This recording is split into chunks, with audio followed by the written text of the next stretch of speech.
Take a minute and talk about vibratos today. This is a topic that comes up all the time. People ask about what are the ways you can develop a good vibrato. Let's just talk. Let's hear it before, in case you don't know what a vibrato sounds like.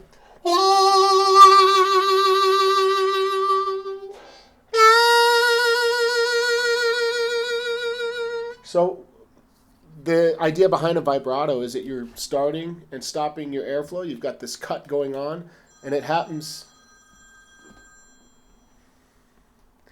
Sorry about that. It happens in the throat, so you get this sensation of, as Michael Rubin once explained to me, it's like a backwards cough. So I've used that analogy throughout the years, ever since hearing Michael explain it that way. So the gasping, that to me it's like a gasp of air from the diaphragm, but the effect is happening in your throat. Now some people talk about a diaphragmatic vibrato. That's different. I'm not talking about that, but at any rate, so this throat vibrato, we know what it sounds like. I think the key thing to helping you get a better, more distinct vibrato, one that you are going to enjoy hearing, when it comes out, you're going to be like, that's the sound I was going for, is to not try to get it full speed right off the bat. Try to just get this nice. Let's just take one draw. I've got a C harmonica, and just go.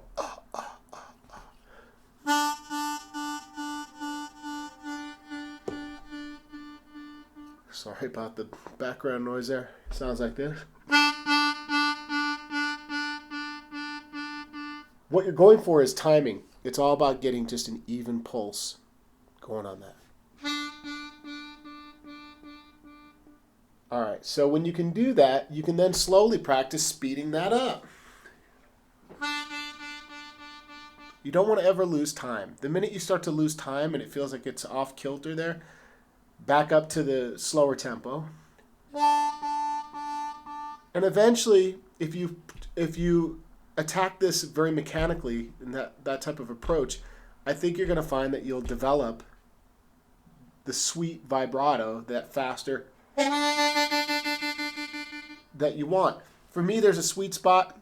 The fastest that it goes is the most relaxed sweet spot, which for me, that's it.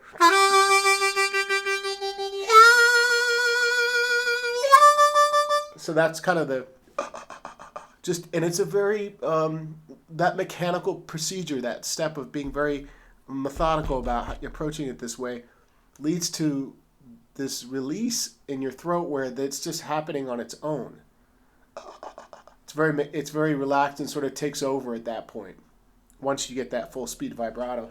So by definition, we're really not only starting and stopping the airflow, but we're changing pitch as well. And that's the second part of what I want to talk about, which is if we're changing pitch, we're fluctuating from like a bent note to sometimes an unbent, or a bent note to another bent note just above it.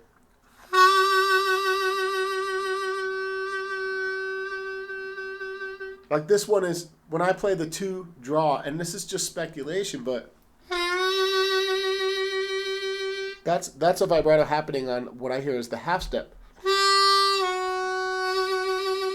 But that change, that fluctuation there is going up, and I don't think it's all the way to the 2 draw, but somewhere right before it. The reason I suspect that it's always bent a little bit, even when it changes that pitch and it goes higher, is that I never really hear that tone, and I feel like because of the position my tongue is in, this semi-bent position for that half step, it caps how far up it's going to go, that change in pitch. So right now my tongue, if you want a nice vibrato happening, and you don't want to approach it from the draw, that when you play a 2 draw like that and you get a vibrato, that is more like 2 draw and a little bit of that bent note. Maybe not even all the way to the half.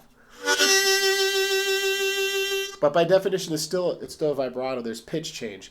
As we go into the bending lower, here's a great exercise. Get your vibrato going. Just slowly bend into it. Sounds great on the 3, but let's start with the 2.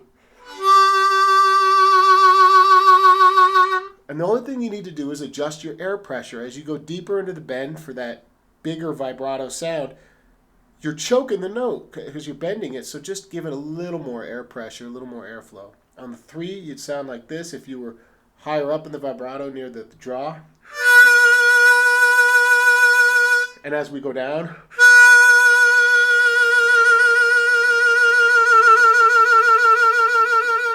so there you go. You get these. And one exercise you could also add on to the mountain of things we've talked about is just trying to make it go back to, once you get it really sweet, try to see how slow you can play it and still make it sound sweet.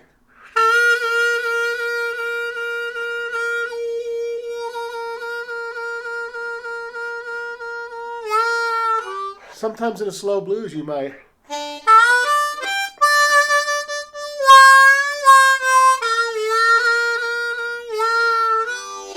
You can really start to shape your vibrato. That's exaggerating. I mean, that's pretty slow.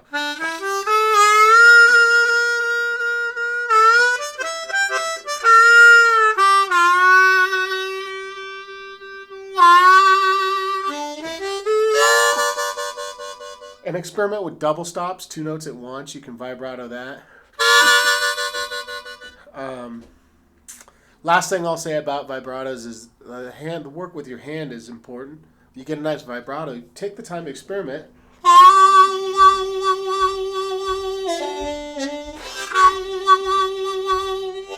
I'm not suggesting that everything you wah-wah should be vibrato, because that gets old really quick, that if you're always doing that, but sometimes it sounds great. Sometimes it's not so much a wah, it's just the opening and closing.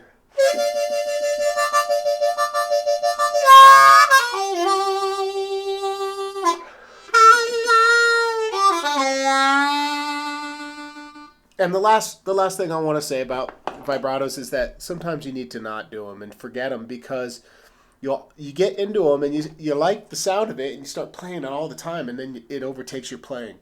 I was totally guilty of that. A few years back, this would have been probably around 2006. I was reviewing some audio recording of a live show, and I was like, man, I'm just playing these vibratos all over the place. I gotta tone that down. And I made a very significant mental note to complement these vibratos at least half the time or more with just clean notes.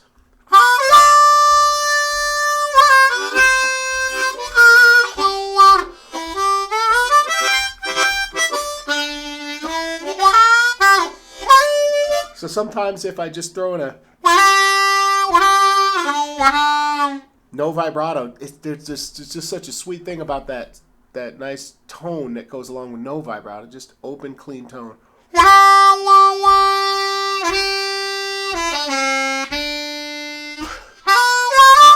And then when you throw in the vibrato, it makes it that much more special. Hope this helped you guys out there. I will see you in another video here in the near future. Have a good one.